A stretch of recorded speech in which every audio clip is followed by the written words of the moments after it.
गुरु सही गुरु और गलत गुरु नहीं होते हैं।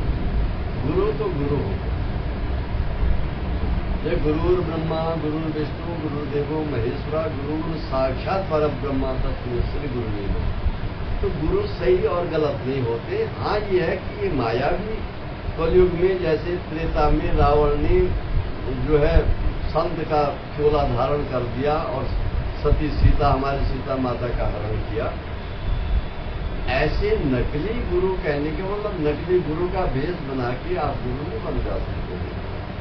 गुरु तो एक्चुअली गुरु ही होते हैं, गुरु नकली होता ही नहीं। सोना कभी नकली नहीं होता है, लेकिन हाँ नकली पॉलिश करके लोग बेच भी सकते हैं। जैसे उदाहरण डुप्लीकेट आपको कई चीज की कोई कंपनी का कोई भी चीज आप लेते हैं वो नकली आपको हर चीज मिल सकती है, ऐसी ये भी मिल सकता है। लेकिन आप अगर आपकी तत्परता है, आपकी श्रद्धा है, आपका विश्वास है, आपका अंदर से मन में एक प्रश्न उठता है कि मुझे सही गुरु की प्राप्ति हो, तो सही गुरु की प्राप्ति होने के लिए जो अंदर से प्रश्न आपका होता है वो किसने उठाया? प्रश्न ये होगा जब तुम कुछ जानते ही नहीं हो, तुम अभी गुरु के बारे में नहीं जानते, तुमने अभी संध्या के बारे में नहीं जान सकते, तुम्हारा भी ब्रह्म सूत्र नहीं है, तुम्हारे रक्षा सूत्र नहीं है, सिखानी है वगैरह वगैरह जो बहुत से साधन है, तो कैसे समझ सकते हो? लेकिन ये प्रेरणा भी देने वाला कौन है? ये प्रेरणा देने वाला भी परमपिता परमात्मा ही है। परमात्मा के द्वारा ही ये निर्दिष्ट हो जाता है कि आप सही गुरु की तलाश में जाए। तो तलाश में कोई जगह जगह जाने की आपको जरूरत नहीं, ढूंढने की जरूरत नहीं है कि आप जगह जगह जाओ, तीर्थों में जाओ, गुरु को ढूंढो। नहीं, आपको सिर्फ अंतःकरण से आपको वो एक अर्जी लगानी है, एक विनम्र निवेदन करना है, एक आपको एक स्तुति करनी है, एक प्रार्थना करनी है। एक ही जगह बैठ के आप पुकार करो भगवान से कि प्रभु मुझे, क्योंकि गुरु गोविंद गुरु करे काके लागू पाऊं बलियारी गुरु आपने दोनों मुझे बताए। तो भगवान की प्रेरणा से आपको सही जो गुरु है, जो वाकई गुरु है, जो ब्रह्मानंद का परम सुख की प्राप्ति आपको करा सकते, वो आपको अनायास ही मिल जाएंगे। वो आपको कहीं भी मिल सकते। वो डिपेंड करता है आपकी भावना से कि आपकी भावना अगर जागृत हो रही है, आप चाहते हैं कि मुझे गुरु की प्राप्ति हो, तो आपको गुरु मिलेंगे। आपको गुरु कोई विशेष प्रकार का आडंबरों में नहीं, बहुत बड़ा उनका आश्रम है, दुनिया भर के उनके शिष्य प्रशिष्य हैं, बहुत उनके इतने फॉलोवर इतने हैं, ऐसा है वैसा है, ये सब ड्रामाबाजी जो है, ये जहां ये ड्रामाबाजी होगी वहां गुरु का सत्यता नहीं होगी। हमारे शास्त्रों में जहां तक आया है, आप पुराने ऋषि परंपरा में जाओ, गुरु को देखो, तो अपने कुछ शिष्य बैठे हुए हैं, एक वट वृक्ष के नीचे बैठे हैं या किसी आश्रम में बैठे हुए, उधर हिरण में भी चल रहे हैं, इधर आपके घर में चल रहे हैं, गाय माता बनी हुई है, उधर मयूर नाच रहे हैं। मतलब 2-4 शिष्य ही आपके वहां पे आप उनको ज्ञान दे रहे हैं, शिक्षा को ग्रहण कर रहे हैं वो शिष्य गुरु के द्वारा। वहां पे कोई उनके ऐसे फॉलोवर नहीं है। आज जैसे आज का युग इसके सोशल मीडिया के द्वारा अपने फॉलोवर प्राप्त करने के लिए जो एक वो चला हुआ है, ये जो सही गुरु होंगे, आपको सही गुरु भगवान के सही पता बताएंगे, आडंबर नहीं बताएंगे ये करो, आप ये लाओ, ये साधना करो, ये करो, इस तरह का अध्यात्म वो अनुष्ठान करो, फिर आपको ये गुरु मिलेगा। ये सब कुछ नहीं है, सिर्फ भगवान का मंत्र गुरुदेव देते हैं। और क्योंकि हर मंत्र भगवान के हैं, भगवान को प्राप्त करने के लिए संध्या वंदन किया जाता है। तो गुरु के द्वारा जब दीक्षा में आपको मंत्र मिल जाता है, तो वो मंत्र को करते करते करते करते आपका मन भर जाता है, आपका मन विशुद्ध हो जाता है, मन आपका बिल्कुल निर्मल हो जाता है, निर्बल हो जाता है। निर्मल भी और निर्बल भी होना बहुत जरूरी है। अगर बलवान आप अपने को समझते हैं तो आपसे बड़ा फिर भगवान फिर और कौन? अगर आप खुद ही बलवान हो तो आपके आगे फिर और कौन है? इसलिए आप निर्बल भी हैं और निर्मल बनना।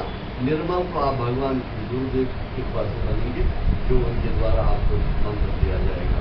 तो आप ये करोगे तो आपको भगवान की भक्ति, गुरु की प्राप्ति, सही गुरु आपको मिलेंगे और गुरु आपको प्रारब्ध के हिसाब से मिलेंगे। ये भी है, क्योंकि सबको गुरु नहीं बनते।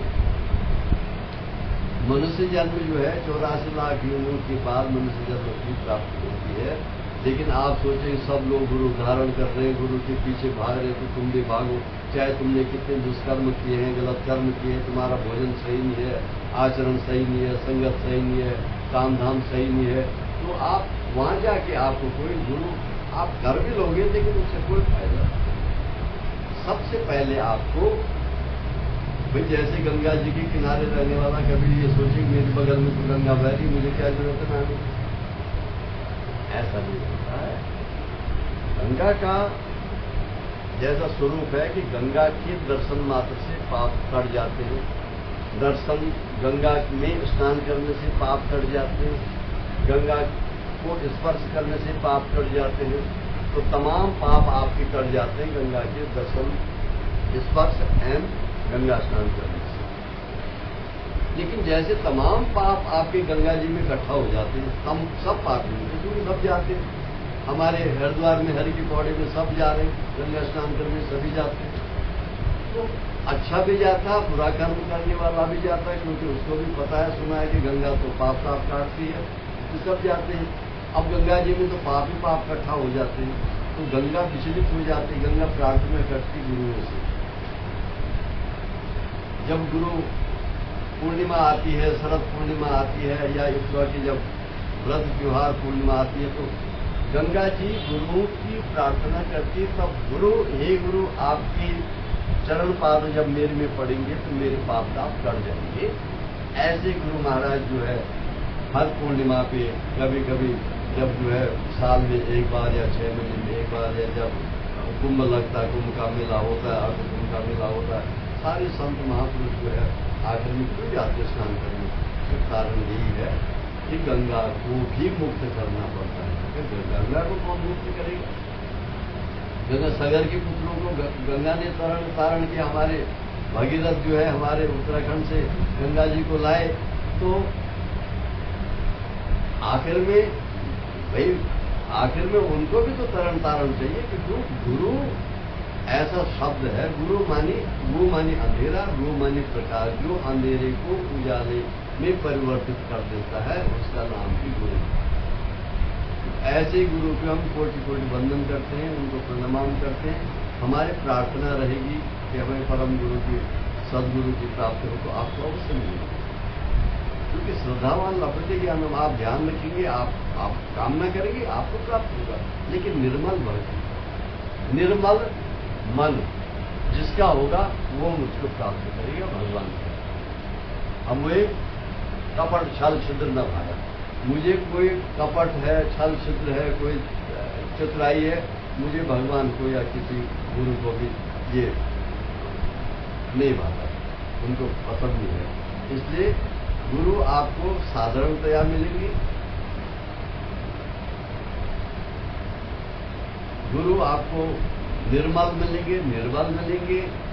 उनके पास कोई ज्यादा वो रखोसला ड्रामाबाजी, उनके पास सुख के साधन, जिसने गृहस्थ त्याग दिया उसके पास सुखों की क्या मतलब है? वहां से सारा इकट्ठा कर दिया।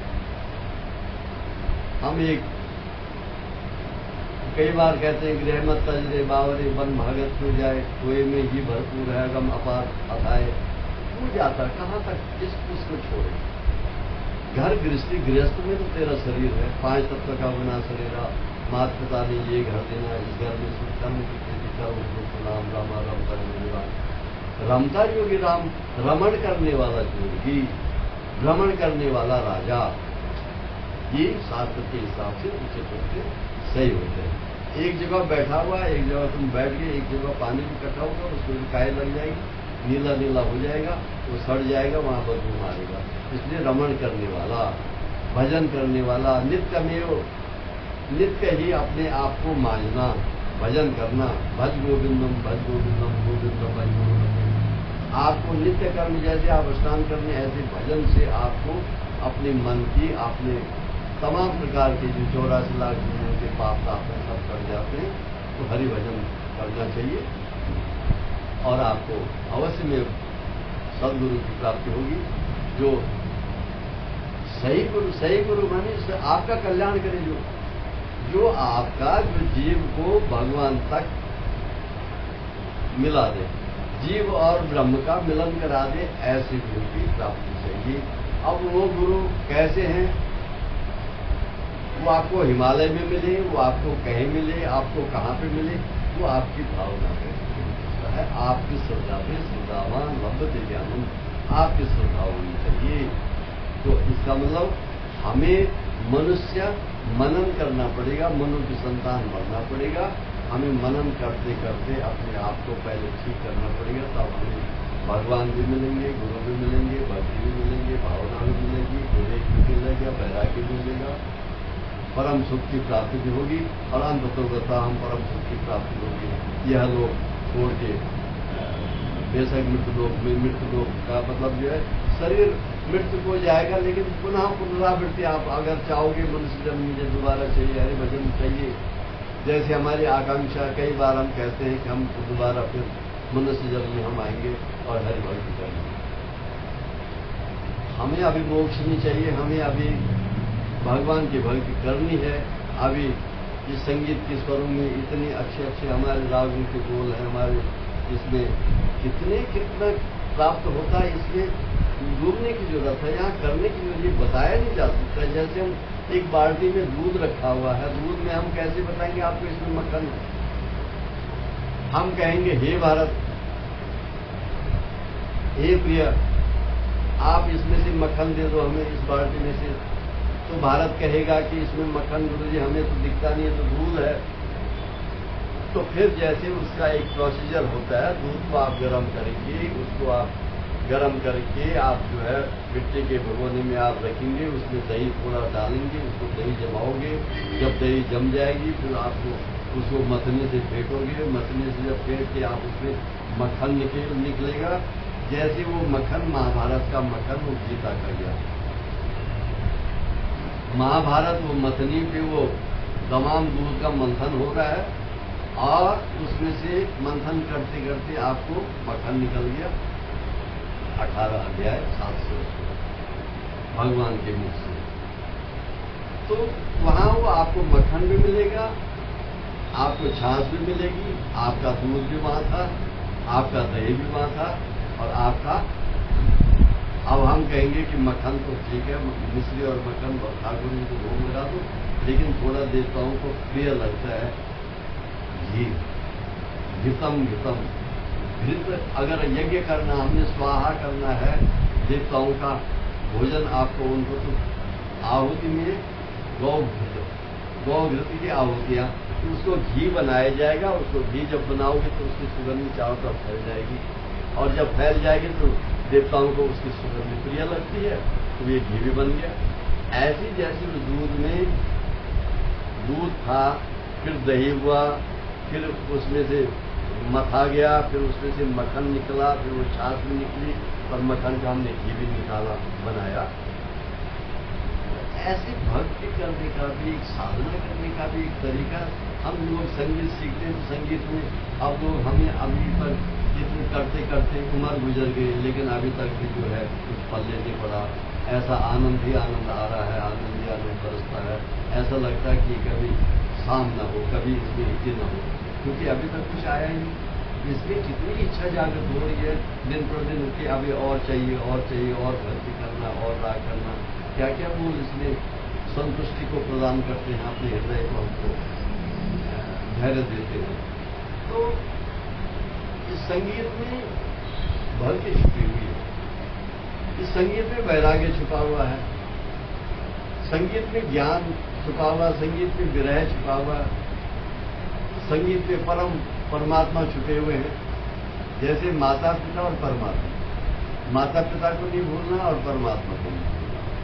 ये भक्ति आप संगीत के ये जो सरगमों के अलंकार हम करते थे, अलंकृत करते हैं ना, जब हम सारेगा सारे ग सारे ग म रे ग सारे ग म प म ग रे सारे ग म प द प म ग रे सारे ग म प द नि द प म ग रे सारे ग म प द सारे ग प म ग रे सा ग ग रे सा ग ग रे सा ग ग रे सा म ग रे सा म ग रे सा म ग रे सा प म ग रे सा प म ग रे सा प म ग रे सा द प म ग रे सा द प म ग रे सा सा नि द प म ग रे सा नि द नि रे ग रे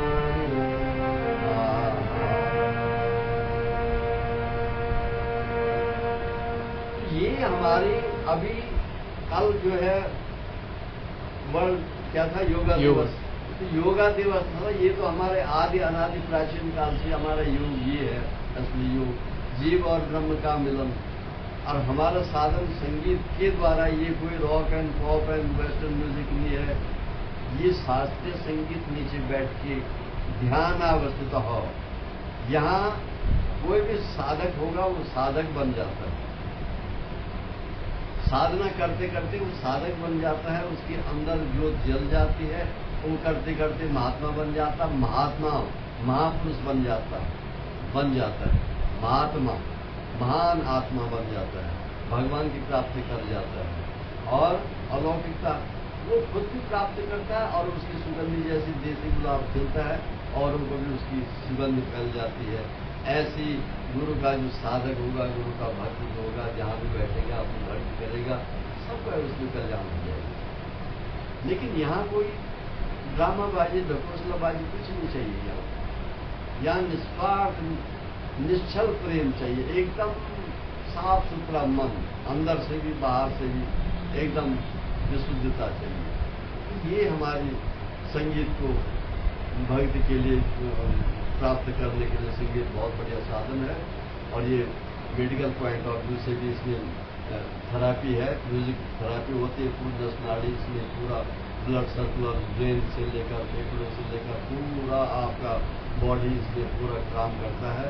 जब हम अलंकार ये सब अलंकारों को हम करते हैं, आकार करते हैं, तो सारे शरीर में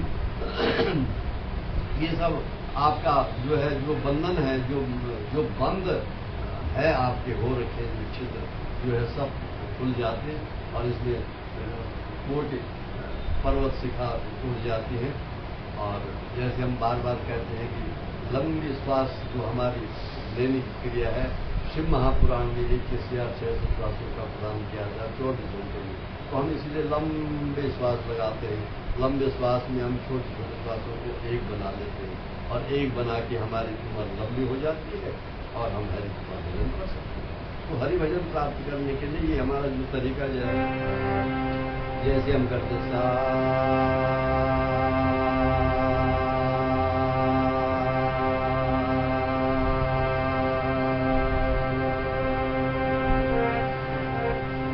लंबे श्वास देते नाक में जाते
श्वासों का एक कर देना जो विचार आपकी मन सारे संसार में भाग रहा, कहाँ कहाँ जा रहा, उसको एकाग्र कर देना, एक कर देना, उसको निरोध कर देना, मन को स्थिर कर देना, मन को अपने कंट्रोल में कर देना। ये हमारे संगीत के वेद का सामवेद के अंग है। तो इसमें हम जितना करेंगे तो हमारा स्वास्थ्य बराबर रहेगी, क्योंकि गिनती के श्वास को हमको दिया है परमात्मा ने। कितनी गिनती के श्वास है खबर नहीं है, लेकिन श्वास को हम एक कर सकते हैं। लंबे श्वास बना के छोटे श्वासों को एक करके हम उम्र दीर्घ जीवी कर सकते हैं। दीर्घ जीवन करने से हरिभजन होगा, हरिभजन से भगवान की भक्ति होगी, भगवान की भक्ति होगी तो हमको जीवन का लक्ष्य का हमारा जो मनुष्य का जन्म सफल होगा। इसलिए धन्य ये दुर्लभ मनुष्य देह जो मिलता है ये भाई भगवान के भजन की में होता है। तो ये इसमें स्वरों का साधना, स्वर, खान पान ये बड़ा, ये कोई एक दिन का काम नहीं है, तो पूरा एक समर्पण का भाव है। और जब आप शुरू होगे तो यहाँ से आप हट नहीं सकते। जिसने भगवान को प्राप्त कर दिया है, जिसने भगवान का अनुभव कर दिया है, जिसने भगवान की कृपा प्राप्त कर दी, उसके बाद वो भगवान के अलावा किसी का नहीं हो सकता। रह जाएगा, उनके साथ रहेगा, हलो है सब करेगा, लेकिन जो प्रीति होगी प्रीति भगवान से होगी। जैसे हम लोग कई बार कहते हैं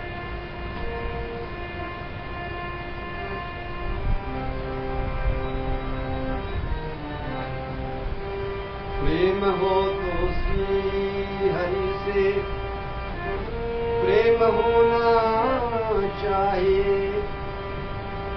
जो बने विषयों के भोगी उन पे रोना चाहिए।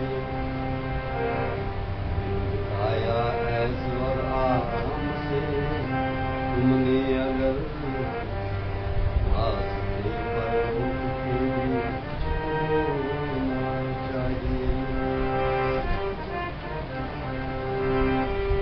सबके दिल में है हरि, ओ हरि हरि हरि हरि हरि,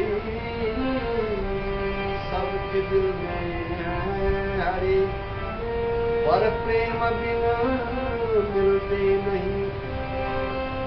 जैसे दूध से चाहो कि मक्खन तो मिलना चाहिए, तो मिलना चाहिए।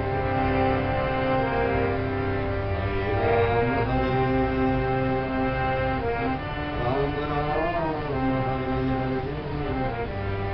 हरे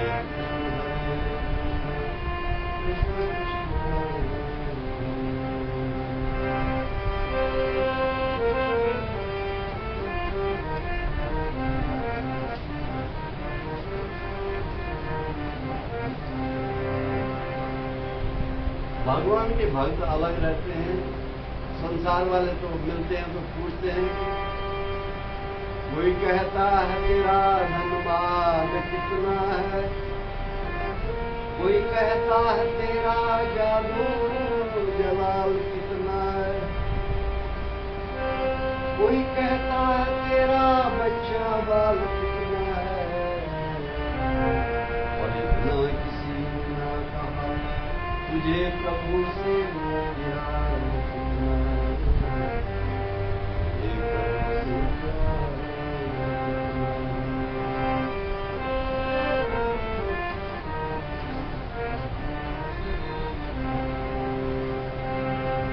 निरंजन धन तुम्हारो दरबार,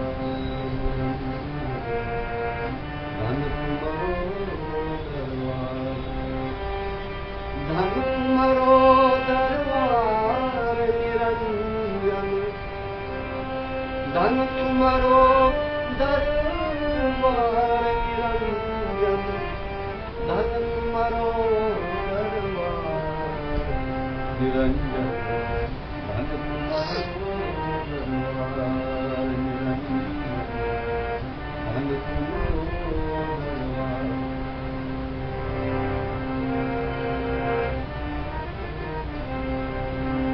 वैश्याओड़े आसु मखमल, वैश्याओड़े आसु मखमल, गले मोतियन को हार,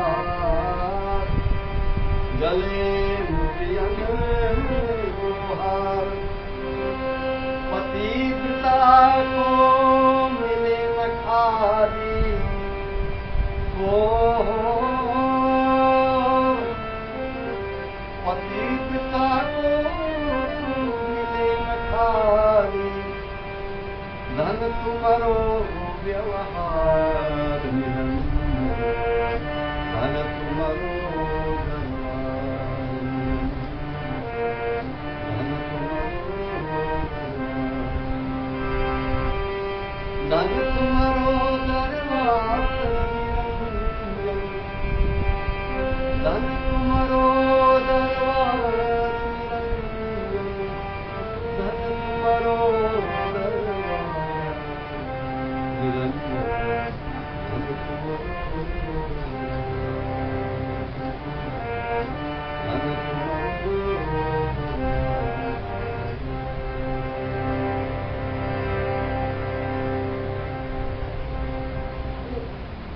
अच्छे पैसे वालों को दुनिया भर का सब कुछ साधन मिलेगा, उनके पास मखमली गद्दों में सोए हैं तुम यहाँ दिन रात, एक से एक आपको आभूषण आदि मिलेगा। लेकिन एक पतिव्रता जो हमारी माता है, कोई स्त्री है, भारत की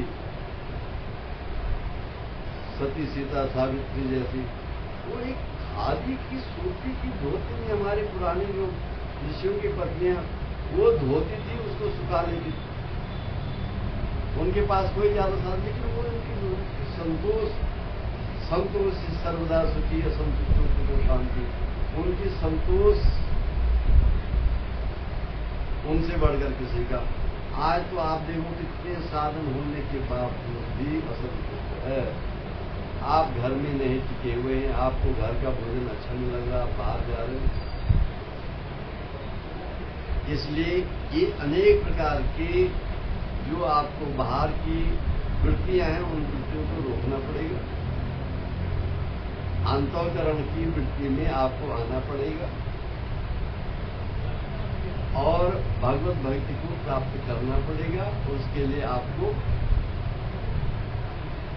गुरु के द्वारा प्रदत्त ज्ञान मंत्र के द्वारा ही आपको भक्ति प्राप्त होगी। और बाहर का, मेरा कहने का तात्पर्य, बाहर का जो हमारा विचार है, बाहर का जो भागने का हमारा जो अभिप्राय है, जो एक आशा तृष्णा है, उसको हमें रोकना पड़ेगा। अपने अंदर में बाहर की भाग बहुत होगी, अब अंदर में यात्रा करनी पड़ेगी। अंदर की यात्रा करने के लिए आपको भगवान का भजन करना पड़ेगा, और भगवान के भजन करने के लिए सबसे बढ़िया साधन है आपको संगीत की साधना। संगीत की साधना में आप हारमोनियम ले लो, आप बांसुरी ले लो, आप सितार ले लो, वायलिन ले लो। यह शरीर भी आपका एक बाजा है, भगवान ने दे रखा। इसमें बेसुरा कमसुरा भी बहुत अच्छा नहीं लगता, थोड़ा प्रिय नहीं लगता, लेकिन ऐसे ऐसे स्वर वाले आपको मिल जाएंगे। स्वर हमने लिखा, देखो स्वर ईश्वर है। श्रद्धावान लभते ज्ञानम, संगीत में शक्ति भक्ति एवं मुक्ति है। नवला भक्ति संगीत में है, संगीत सामवेद है, ओम नमो नारायण। ये हमारे महामंत्र हैं, अनुभव के अनुसार हमने लिखे। कहीं से हम कोई टीपा हुआ, न तो किसी की धुन बनाते हैं, न किसी फिल्म गानों पे हम किसी भजन की हम धुन को कभी रखते हैं। ये हमारे सिद्धांत के खिलाफ है। और भजनों की जो धुन है वो अलग ही होती है, भजन होती है। सबसे हमारे विष्णुनारायण भातखंडे, विष्णु दिगंबर, ये हमारे संगीत के गुरु हुए हैं महान। इन्होंने राग रागनियां, इतने राग ध्रुपद, धमार, बड़े ख्याल, छोटे ख्याल, कितने सारे इन्होंने सब बनाए हैं, तो कितनी स्वरलिपि का आविष्कार किया। आज हम लोग उनकी कृपा से चल रहे हैं। लेकिन अंत तो गत्ता वो भजन में गए, हमारे संगीत के साथ सुनिए, वो अंत तो गत्ता भजन में गए। वो भज गोविंदम गोविंदम भज मूढ़मते, ऐ मूढ़मते गोविंद को भज। जब भजेगा, जैसे वो मथने से, मंथन करने से मक्खन निकलता, भजेगा, तब तेरे को वहां आत्म साक्षात्कार होगा, भगवान तेरी बात मिली। तो भगवान की भक्ति मनुष्य जन्म का मुख्य लक्ष्य है। आज का महावाक्य, आज का जो एक ज्ञान है, आज की जो बात है, आज का जो इंटरव्यू है, आपका मुख्य लक्ष्य मनुष्य का जन्म का भगवान की भक्ति है। भगवान की भक्ति के लिए पहले भोजन शुद्ध होगा, फिर मन शुद्ध होगा, फिर संगत आपके अनुकूल होनी चाहिए। संगत कीजिए साध के हरे को अपराध। संगत जितनी आपकी सही होगी, उतना आपका मन शुद्ध प्रफुल्लित होगा। आप संगत में सही नहीं होंगे, आपका खान पान सही नहीं होंगे, आप उन लोगों के साथ विरसित होंगे, आपका भजन नहीं हो सकता। आप विचलित हो जाएंगे, आपसे आप वहां से हट जाएंगे, हटना पड़ेगा आपको अगर भगवान को प्राप्त करना। इसीलिए उन्होंने ग्रह को त्याग दिया, उन्होंने उस घर को त्याग दिया जहां वो असंगति है, जहां वो संस्कार ठीक नहीं है। लेकिन ये संगति, ये गृहस्थ नहीं त्याग सकता। ये 5 तत्व का बना शरीरा, ये गृहस्थ है, असली गृहस्थ ये है जिसमें तुम्हारे केले चाटे, तुम्हारे हाथ पांव, 5 कार्य ज्ञान इंद्रिया, 5 कर्म इंद्रिया, मन, 5 प्राण, ये सब आपका यहाँ आपके साथ ही है। इसलिए आज का वाक्य हम यहाँ पे विराम देते हैं कि हरि भजन में दिल लगा होते, हरि नाम भज आनंद पाकर मार्ग में रहना चाहिए, हमें संतोष रहना चाहिए और नारायण।